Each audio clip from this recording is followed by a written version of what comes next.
জাতিকে আমি অভিনন্দন জানাই। বিশেষ করে বিএনপির চেয়ারম্যান জনাব তারেক রহমান অত্যন্ত সৌভাগ্যবান একজন পুরুষ এবং ব্যক্তিত্ব, যার মা প্রধানমন্ত্রীর, বাবা রাষ্ট্রপতি ছিলেন এবং উনি আ আ এসেই ১ম বার মানে উনি নির্বাচন করে বিজয়ী হয়ে উনি প্রধানমন্ত্রীর আ সরকার গঠন করবেন এমন প্রত্যাশা করি। সুতরাং একজন সৌভাগ্যবান সন্তান এবং সৌভাগ্যবান নেতা হিসাবে আমি উনার প্রতি আমার আ কৃতজ্ঞতা এবং অভিনন্দন জানাই। এবার আমি আসি, আপনি আ যে প্রশ্নটা করলেন আ যে এটা প্রত্যাশিত ছিল কিনা? হ্যাঁ, এই ফল আমাদের অবশ্যই প্রত্যাশিত ছিল। বিএনপি একটা জনপ্রিয় দল, মজলুম দল। তারা দীর্ঘদিন আ বা নির্যাতন, নিপীড়ন, ঘুমের শিকার হয়েছে। সবকিছু ছাপিয়েও বিএনপির বিভিন্ন সময় যে আন্দোলনের যে বিগত সেই ১৭-১৮ বছরের ফ্যাসিবাদের বিরুদ্ধে যে আন্দোলন তাদের সেটা জারি ছিল। কিন্তু কার্যত ২৪ এর হুম। ছাত্র অভ্যুত্থান যেটাকে বলা, ছাত্র বিপ্লব, ছাত্র জনতার বিপ্লবের মাধ্যমে কিন্তু আমরা আ সেই কাঙ্ক্ষিত আ মানে আন্দোলনের সফলতাটা পেয়েছি। এর আগে বিএনপি বহুবারই আন্দোলন হুম। এবং অন্যান্য দলও সবাই আপনারা সবাই কথা বলেছি। আমরা তৈরি করেছি মাঠ। এটা বিএনপিও যথেষ্ট অবদান রেখেছে, এটাতে কোনো সন্দেহ নেই। কিন্তু ২৪ কে আমরা অবশ্যই ধারণ করি, লালন করি এবং ২৪ এর সেই স্মৃতিময় ঘটনাগুলো তার আগে থেকে আমরা প্রেক্ষাপট তৈরি করার জন্য কয়েক হাজার ঘন্টা টক শো করেছি। সেটা এক আল্লাহ এবং হুম। আমাদের যদি আর্কাইভ খুঁজে বের করা যায় তাহলে দেখা যাবে। তো আমরাও আমাদের ক্ষুদ্র প্রচেষ্টা থেকে আপনি, আমি, আমরা আরো যারা আছি, আমরা আমাদের মতো করে চেষ্টা করেছি। তখন বিএনপির পাশে কিন্তু এরকম মেইনস্ট্রিম মিডিয়া, এরকম যাদেরকে তথাকথিত কথিত মেইনস্ট্রিম মিডিয়া বলা হয় বা যারা আজকে খুব হুমড়ি খেয়ে পড়ছেন, তারা আসলে তখন ছিলেন না। তো যাই হোক, আমরা সেদিকে না যাই। আমরা ফলাফলের বিষয়টা নিয়ে আমরা থাকি। হ্যাঁ, ফলাফলটা কাঙ্ক্ষিত ছিল। আর এই নির্বাচনের ফলাফলের পরিণামে যেই বাংলাদেশের যে ইয়েটা হবে, আমি এখন সেই জায়গায় যেতে চাই। ফলাফল নিয়ে জি। আমার যে আকাঙ্খা বা যেটা ছিল সেটা জাতির আকাঙ্খা এবং আ বা পূরণ হয়েছে। হ্যাঁ? বা জাতি এরকম প্রত্যাশিত একটি নির্বাচন আশা করেছে। হ্যাঁ? জনগণ ভোট হুম। দিয়েছে, স্বতঃস্ফূর্তভাবে ভোট দিয়েছে। এখন প্রশ্ন হলো যে কি, এই নির্বাচনের মাধ্যমে আমার বিশ্লেষণ হলো এই নির্বাচনটা কিছু ক্ষেত্রে এটা একটা ডিজাইন করা একটা ইউনূস সাহেবের একটা মানে একটা পাতানো একটা জিনিস ছিল। হ্যাঁ? তো এটা যদি দেশের সার্বভৌমত্ব এবং স্বাধীনতার বিপক্ষে না হয়ে থাকে, তাহলে উনি যদি সেটা ম্যানেজ করতে পারেন তাহলে সেখানে আপত্তি নেই। কিন্তু কথাটা হলো উনি যথাযথভাবে সেটা ম্যানেজ করতে পেরেছেন কিনা? আমার মনে হচ্ছে যে তিনি সেটা পারেননি। কেন পারেননি? তিনি যদি সেটা যথাযথ প্রক্রিয়ায় তিনি যদি সেই সমঝোতাটা করতে পারতেন, সে দ্বিতীয়ারিটা করতে পারতেন, তাহলে কিন্তু আজকে যে কিছু মানে কথা উঠছে যে মানে নির্বাচন গণনা নিয়ে, ভোট প্রয়োগ নিয়ে না। মানে ব কেন্দ্র থেকে যে জনগণ ভোট দিতে গিয়েছে সেখানে কোন রকমের কোন সমস্যা হয় নাই। সেখানে সেনাবাহিনীকেও ধন্যবাদ দিতে হয়। সশস্ত্র বাহিনী সকল আইন শৃঙ্খলা বাহিনী তাদের অক্লান্ত পরিশ্রমের বিনিময়ে তারা একেবারেই মানে পরবর্তী বিনা রক্তে ইঞ্জিনিয়ারিং, ভোটের পরবর্তী ইঞ্জিনিয়ারিং নিয়ে।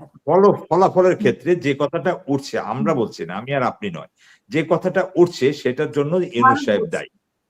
হ্যাঁ, মানুষ বলছে বা জামাত বলছে বা বিরোধী জোট যেটা এখন তৈরি হলো তারা বলছে। এখন তারা যেটা বলছে সেই বলাটা থেকে যেটা আসছে সেটার জন্য আমি দায়ী করি। এটা ইউনূস সাহেবের পারফরম্যান্স এর সেখানে ঘাটতি ছিল। হ্যাঁ, কারণ উনার সেই মানে সেটাতে যদি আপনি আরেকটু খোলা করতে বলেন তাহলে আমি এইভাবে বলব। যেমন আপনি একজনকে কাজ দেওয়ার কথা বলে আপনি হায়ার করলেন।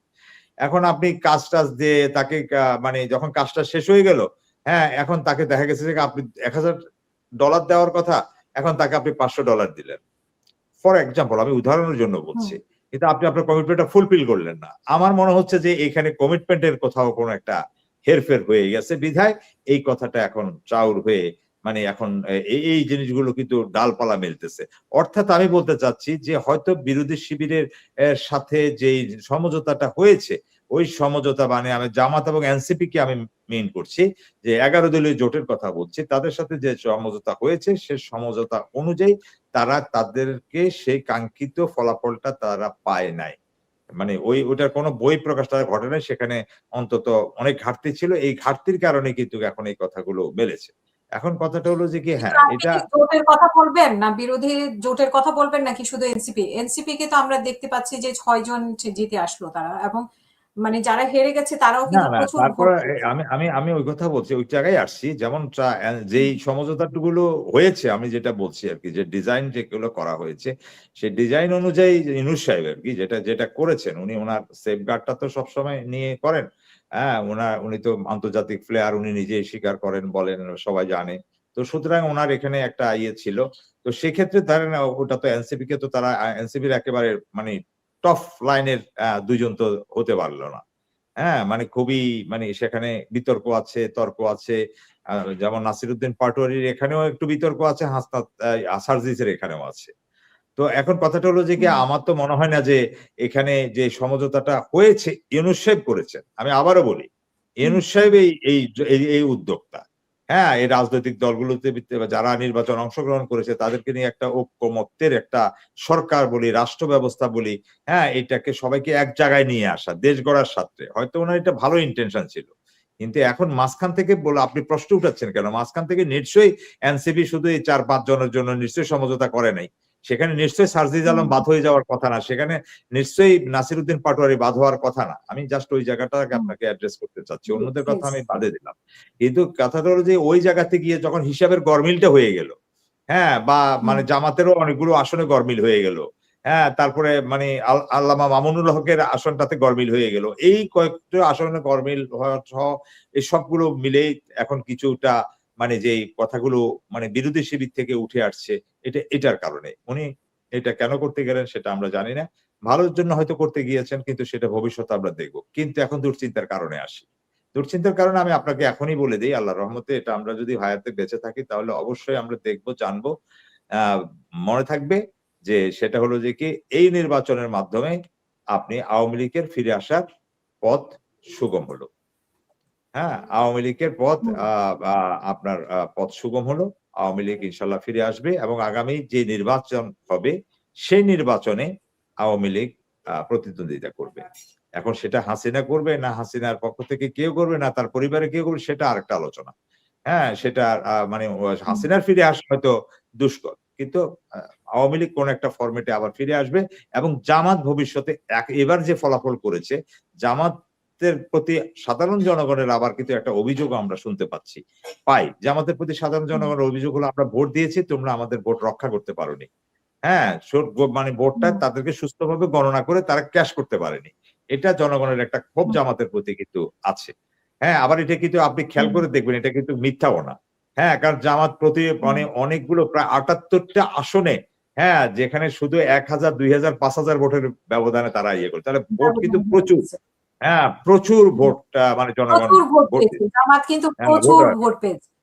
অপ্রত্যাশিত। তো সুতরাং এই অপ্রত্যাশিত ভোটের কারণে জনগণের কাছে এখন একটা মানে তৈরি হচ্ছে যে জামাত তাদের ভোট রক্ষা করতে পারেনি এবং জামাত যে শূন্যতার মাঝখান দিয়ে এই সুযোগটা বিশেষ করে এনসিপি কে ব্যবহার করে এবং মুক্তিযুদ্ধকে ব্যবহার করে জামাত সবাইকে নিয়ে, কর্নেল অলি সাহেব সহ সবাইকে নিয়ে যে কটার কারণে যে রেজাল্টটা পেয়েছে, আমি তো মনে করি যে আওয়ামী লীগ ফিরে আসার পর তারা আর এটা পাবে না।